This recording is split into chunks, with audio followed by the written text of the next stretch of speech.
여러분, 저는 결혼하고 10년 동안 딱 한 번도 시어머니한테 대든 적이 없었어요. 화가 나도 참았고, 억울해도 웃었고, 서러워도 혼자 울었습니다. 그런데 딱 한 번 할 말을 했어요. 그날 이후로 제 인생이 완전히 달라졌습니다. 오늘 그 이야기를 해드리려고 해요. 저는 지금으로부터 12년 전에 결혼을 했습니다. 남편은 제가 직장에서 만났어요. 키도 크고 웃음이 많고 주변 사람한테 잘 챙겨주는 사람이었어요. 저는 그 모습에 반했습니다. 연애는 2년 정도 했고 결혼 준비도 크게 문제없이 진행됐어요. 딱 하나 처음부터 좀 이상하다고 느꼈던 게 있긴 했어요. 결혼 준비를 하면서 시어머니가 이런 말씀을 하셨거든요. 우리 아들이 결혼하면 생활비 좀 보태줄 거지? 저는 그때 처음 들었을 때 솔직히 좀 당황했어요. 보통 결혼을 하면 독립을 하는 건데 생활비 얘기가 나올 줄은 몰랐거든요. 그런데 남편이 옆에서 그냥 웃으면서 어머니가 워낙 아끼시는 분이라. 라고 하길래 저도 크게 생각 안 하고 넘어갔어요. 지금 생각하면 그때 제가 좀 더 따져봤어야 했는데 결혼 후에 저희는 시댁 근처로 신혼집을 얻었어요. 남편이 독자인데다가 시아버지가 건강이 좀 안 좋으셨거든요. 그래서 자연스럽게 가까운 데 살게 됐죠. 처음에는 괜찮았어요. 시어머니가 뭔가 챙겨주시기도 하고 시아버지도 조용한 분이셨고 그런데 결혼한 지 얼마 안 돼서 남편이 저한테 이런 얘기를 꺼냈어요. 어머니한테 한 달에 얼마씩 드리는 게 어떨까? 저는 또 당황했죠. 시댁 형편이 어렵냐? 고 물었더니 남편이 그런 건 아니고 그냥 어머니가 부담이 된다고 하신다는 거예요. 저는 그때 막 결혼한 새댁이었으니까 뭔가 좋게 시작하고 싶은 마음도 있었고 남편이 불편해할까봐 싫다는 말을 못했어요. 그래서 얼마를 드리기로 했냐고요? 한 달에 50만 원이었어요. 그게 시작이었습니다. 처음에는 제가 나름 납득을 하려고 했어요. 시아버지 병원비도 있고 두 분이 연로하시니까 도와드리는 거라고 생각했죠. 그런데 그게 한 달이 되고 1년이 되고 5년이 되더라고요. 처음에 50만 원으로 시작한 게 몇 년 지나니까 어느 순간 70만 원이 돼 있었어요. 언제부터 올랐냐고요? 시어머니가 어느 날 넌지시 요즘 물가가 많이 올랐잖아. 조금 더 보태주면 안 되겠냐? 하셨거든요. 그 말에 저는 또 네 했습니다. 그렇게 조금씩 올랐어요. 남편은 그 과정에서 딱히 뭔가 해주지 않았어요. 제가 불편하다고 이야기하면 어머니가 원래 그런 분이야. 라고 하든가 우리 어머니 힘드신 거 이해해줘. 라고 하든가.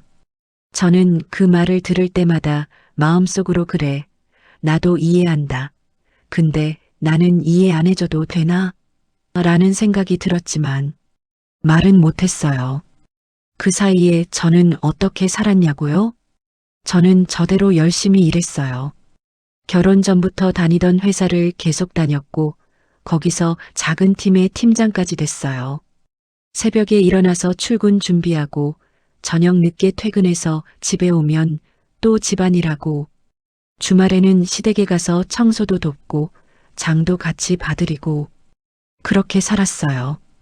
친정은 솔직히 자주 못 갔어요. 친정 어머니가 전화하시면 바빠서요. 다음에 갈게요 하고 끊기 일쑤였고 친정 어머니는 그래도 우리 딸 잘 살면 됐지 하시면서 이해해 주셨어요. 그 말이 지금도 마음에 걸려요. 왜 저는 시댁한테는 5년, 10년을 퍼줬으면서 친정 어머니한테는 그렇게 못했을까? 친정 어머니 이야기를 조금 더 드릴게요.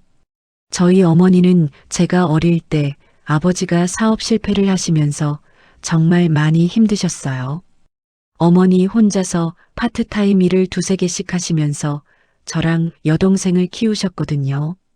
제가 대학 갈 때도 취직할 때도 결혼할 때도 어머니는 늘 돈 걱정하지 마 하셨는데 그 말이 얼마나 큰 희생 위에 있었는지 저는 나중에야 알았어요. 어머니는 저 모르게 적금을 깨서 제 결혼 준비금을 보태주셨어요. 그걸 나중에 이모한테 들었을 때 저는 정말 한참을 울었어요. 그런 어머니한테 저는 결혼 후에 뭘 해드렸냐고요. 처음에는 거의 아무것도 못했어요. 생활비에 내 월급 절반이 들어가다 보니까 친정 어머니한테 드릴 여유가 없었거든요. 그게 항상 마음에 걸렸어요. 그렇게 10년이 흘렀어요. 어느 날 코로나가 터졌습니다. 저 다니던 회사가 그 타격을 크게 받았어요. 관광 관련 업종이었거든요. 결국 회사가 희망퇴직을 받기 시작했고 저도 그 대상이 됐어요. 팀장이라고 해서 예외가 없었어요. 저는 14년 다닌 직장을 그렇게 나왔습니다. 그날 짐을 싸서 나오는데 엘리베이터 안에서 혼자 얼마나 울었는지 모르겠어요. 그냥 막막했어요. 근데 사실 더 무서운 건 따로 있었어요. 이제 월급이 없어지면 시댁 생활비는 어떻게 되나? 그게 먼저 떠올랐어요. 퇴사하고 나서 당연히 시어머니한테 말씀을 드렸어요. 어머님, 제가 퇴사를 하게 됐어요. 당분간 생활비 드리기가 어려울 것 같아요. 시어머니 반응이 어땠을 것 같으세요? 아이고, 힘들었겠다. 쉬면서 다시 알아봐. 이런 반응을 기대하셨나요? 천만에요. 시어머니는 딱 이렇게 말씀하셨어요. 퇴사를 하면 집에 있을 거 아니야? 집에 있으면 집안일이라도 더 해야지. 저는 그 말을 듣고 잠깐 멍했어요. 네, 그렇게 할게요. 하고 전화를 끊었는데 전화 끊고 한 10분은 그냥 가만히 있었어요. 지금까지 10년 동안 생활비를 드렸는데 그게 얼마인지 계산해 보셨어요? 50만 원씩 시작해서 70만 원까지 올랐으니까 평균 잡아서 한 달에 60만 원이라 치면 10년이면 7,200만 원이에요. 7,200만 원. 그 돈이 그냥 사라진 거잖아요. 그런데 시어머니는 퇴사했다는 소식에 위로 한마디가 없었어요. 퇴사 후에 저는 재취업을 준비하면서 집에 있었어요. 그 사이에 남편은 회사를 계속 다녔고 저는 집안일을 하면서 이력서도 쓰고 하는 생활을 했죠. 어느 정도 마음이 안정되니까 저는 오랫동안 마음에 걸렸던 걸 하나 하기로 했어요. 친정 어머니한테 용돈을 드리는 거였어요. 많은 돈은 아니었어요. 한 달에 30만 원이었어요. 시댁에 50만 원씩 드릴 때도 그게 부담스러웠는데 친정 어머니한테 30만 원도 못 드리고 살았던 거잖아요. 저는 처음으로 친정 어머니 통장에 돈을 넣고 전화를 드렸어요. 엄마, 용돈 조금 보냈어. 전화기 너머로 어머니가 잠깐 말을 못 하셨어요. 그러더니 이렇게 말씀하셨어요. 딸아, 이런 거 안 해도 돼. 너가 잘 살면 됐어. 저는 그 말 듣고 또 울었어요. 10년 동안 한 번도 없었던 일인데 그게 이렇게 기쁘고 서러울 수가 없었어요. 그런데 그게 문제가 될 줄은 몰랐어요. 어느 날 시어머니한테 전화가 왔어요. 너 친정에 돈 보낸다고? 저는 순간 당황했어요. 어떻게 하셨지? 나중에 알고 보니까 남편이 말한 거였어요.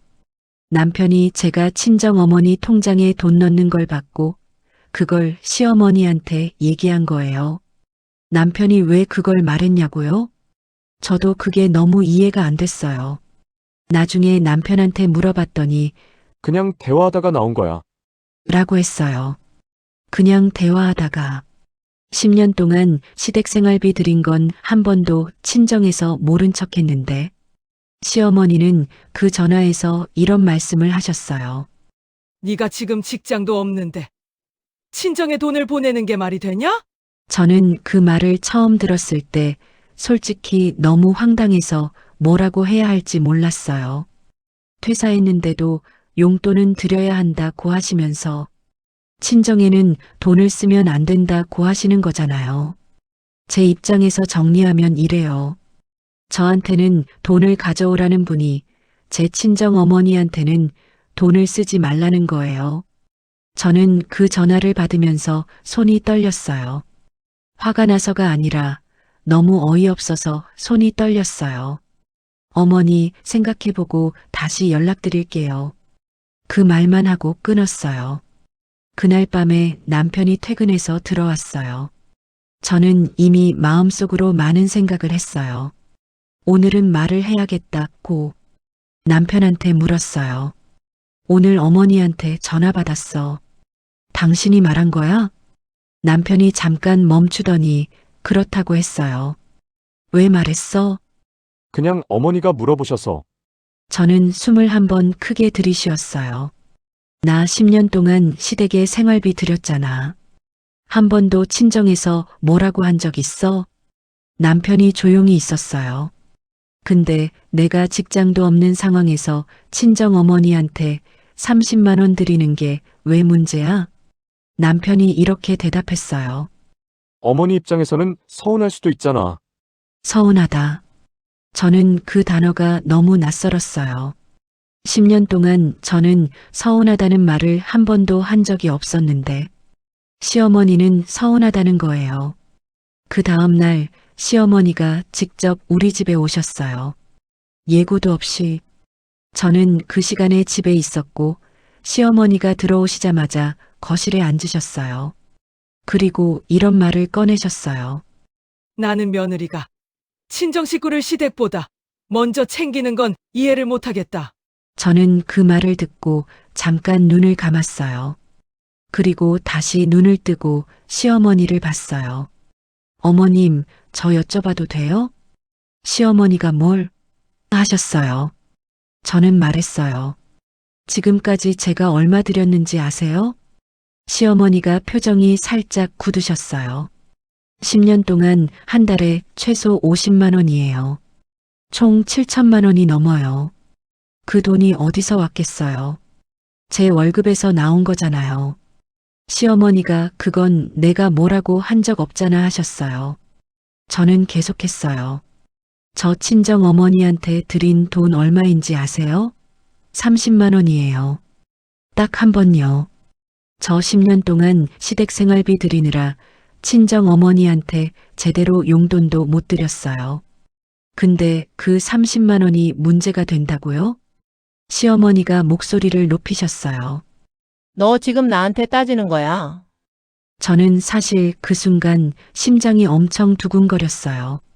10년 동안 한 번도 이런 말을 안 해봤으니까요. 근데 이상하게 흔들리지 않았어요. 따지는 게 아니에요. 어머님이 먼저 제 친정 얘기를 꺼내셔서 말씀드리는 거예요. 시어머니가 잠깐 말이 없으셨어요. 그러더니 이러셨어요. 넌 결혼을 했으면 시댁이 본가야. 친정은 남의 집이야. 남의 집. 저는 그 말이 너무 선명하게 귀에 들어왔어요. 제 친정 어머니가 남의 집. 저는 그 말을 들으면서 갑자기 오래된 기억이 하나 떠올랐어요. 제가 23살 때였어요. 어머니가 허리를 다치셨는데 수술비가 없으셨어요. 그때 저는 막 취직을 해서 돈이 없었고 어머니는 저한테 말도 안 하셨어요. 나중에 알고 보니까 어머니가 지인한테 돈을 빌려서 수술을 하셨더라고요. 제가 나중에 알고 어머니한테 왜 말 안 했냐고 했더니 어머니가 이러셨어요. 딸한테 걱정 끼치면 못 쓰지. 엄마는 괜찮아. 그 말이 그때는 그냥 어머니 말이었는데 지금 시어머니 앞에 앉아서 그 말이 떠오르니까 눈물이 날 것 같았어요. 저는 눈물을 참고 시어머니한테 말했어요. 어머님, 저도 드릴 말씀이 있어요. 저 10년 동안 아무 말 안 했는데 오늘은 꼭 드리고 싶어요. 시어머니가 팔짱을 끼셨어요. 우리 어머니는 제가 대학 갈 때 몰래 적금 깨서 제 등록금 보태주셨어요. 결혼할 때도 모아놓으신 거 다 쓰셨어요. 그 어머니한테 저 10년 동안 제대로 용돈도 못 드렸어요. 어머님한테 생활비 드리느라고요. 그게 잘못된 건가요? 시어머니가 말씀을 안 하셨어요. 저는 계속 말했어요. 저는 지금 직장이 없어요. 근데 직장이 있을 때도 어머님한테 줬잖아요. 이제 직장이 없다고 친정 어머니한테 30만 원도 드리면 안 된다고 하시는 게 저는 이해가 안 돼요. 시어머니가 자리에서 일어나셨어요. 그리고 가방을 챙기시면서 이러셨어요. 내가 오늘 잘못 왔나 봐. 그리고 나가셨어요. 그날 저녁 남편한테 연락이 왔어요. 엄마 많이 속상해 하신다. 저는 그 문자를 보면서 오래 생각했어요. 예전에 저라면 바로 제가 잘못했네요. 죄송해요 하고 달려갔을 거예요. 근데 그날은 달랐어요. 저는 답장을 이렇게 보냈어요. 나도 많이 속상해. 남편한테서 한동안 답장이 없었어요. 그러다가 늦게 전화가 왔어요. 당신 요즘 왜 이래? 저는 그 말에 잠깐 웃음이 나왔어요. 내가 왜 이래? 나 원래 이랬어.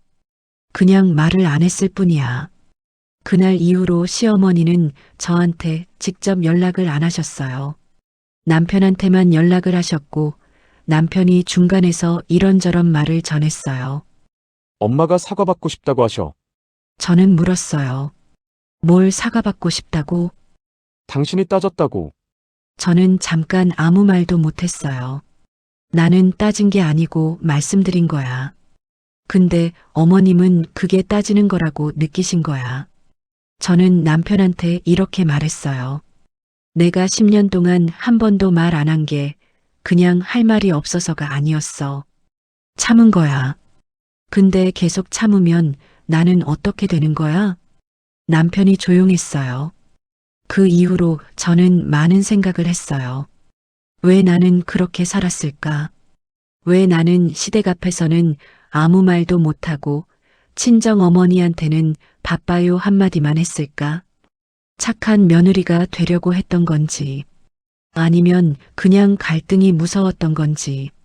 돌이켜보면 저는 갈등이 생기면 무조건 제가 지는 게 평화라고 생각했어요. 근데 그게 평화가 아니었더라고요. 그건 그냥 제가 지고 있었던 거예요.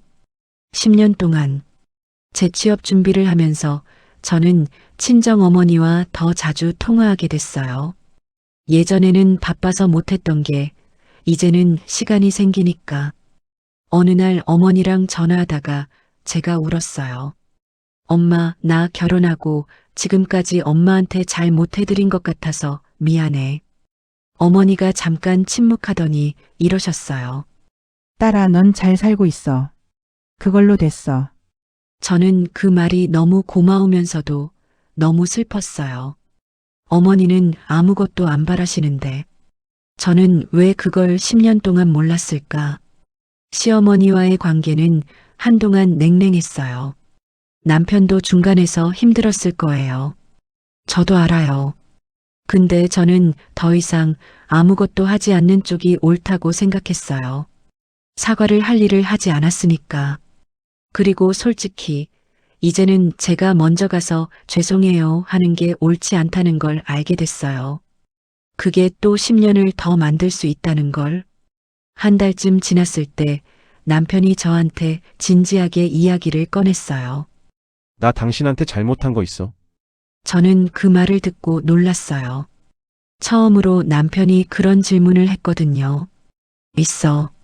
저는 솔직하게 말했어요. 당신이 중간에서 어머니 편만 들었어. 내가 힘들다고 할 때 한 번도 먼저 내 편 든 적 없었어. 남편이 오래 침묵했어요.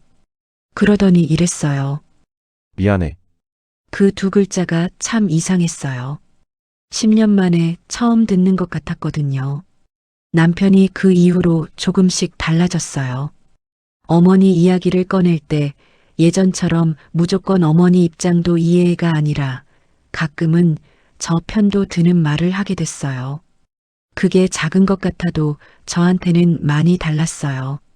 그리고 생활비 이야기도 다시 했어요. 어머니한테 다시 드려야 하나? 저는 잠깐 생각했어요.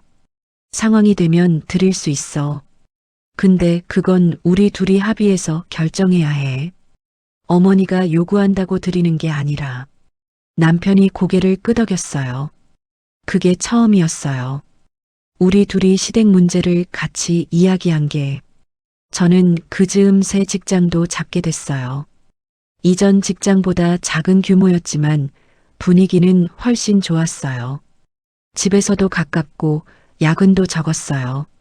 친정 어머니한테 용돈을 드릴 수 있게 됐고 이제는 한 달에 한 번은 꼭 만나러 가요. 어머니가 제가 찾아가면 제가 좋아하는 반찬을 꼭 만들어 두세요. 그 밥상을 받을 때 저는 매번 마음이 먹먹해요. 이걸 왜 그렇게 오래 못했나 싶어서요. 시어머니와의 관계는 지금도 완전히 좋지는 않아요. 억지로 화해한 척 하지도 않았어요. 명절에는 가고 인사는 드리고 근데 예전처럼 맹목적으로 맞추려 하지는 않아요. 시어머니가 언젠가 또 용돈 이야기를 꺼내셨을 때 남편이 먼저 이렇게 말했어요. 어머니, 저희가 여유 생기면 드릴게요. 지금은 저희도 조금 정리할 게 있어서요. 시어머니가 뭔가 더 하시려다 멈추셨어요. 저는 그 장면을 보면서 처음으로 마음이 조금 내려갔어요. 지금도 저는 그날을 자주 생각해요. 처음으로 시어머니한테 할 말을 했던 날. 그날 이후로 제가 뭔가 무너진 것도 있지만 더 많은 게 세워진 것 같아요. 저 자신을 좀 더 지킬 수 있게 된 것, 내 편에서 생각할 수 있게 된 것, 그리고 친정 어머니한테 조금은 잘할 수 있게 된 것. 완벽한 결말은 아니에요. 아직도 시어머니는 가끔 말씀 한마디 하시면 제 마음이 굳어요. 근데 예전처럼 그 말 때문에 밤새 잠 못 자는 날은 없어졌어요. 여러분한테 드리고 싶은 말이 있어요. 착하게 사는 게 잘못된 게 아니에요. 근데 착하다는 게 아무 말도 안 하는 게 아니라는 걸 저는 10년이 걸려서야 알았어요. 내가 말을 안 해도 상대방이 알아서 이해해 줄 거라는 건 사실이 아닐 때가 더 많더라고요. 말을 해야 해요. 무섭더라도 손이 떨리더라도 그 말을 하지 않으면 결국 나만 10년을 잃어요. 저처럼요. 저는 지금도 가끔 꿈을 꿔요. 10년 전에 저한테 돌아가서 귓속말을 해주는 꿈이요. 괜찮아. 말해도 돼. 그 한마디를 해주고 싶어요. 그때의 저한테. 그리고 지금 이 이야기를 듣고 있는 분들 중에도 혹시 말하지 못하고 참고 있는 분이 계신다면 저도 그 귓속말을 드리고 싶어요. 괜찮아요. 말해도 돼요. 오늘 이야기 들어주셔서 감사해요. 긴 이야기였는데 끝까지 함께 해주셔서 정말 기뻐요. 혹시 여러분도 비슷한 경험이 있으신가요? 아니면 반대로 누군가의 말 한마디가 여러분을 지켜준 경험이 있으신가요? 댓글에 남겨주시면 정말 좋겠어요. 여러분의 이야기가 저한테도 또 다른 누군가한테도 힘이 될 것 같아요.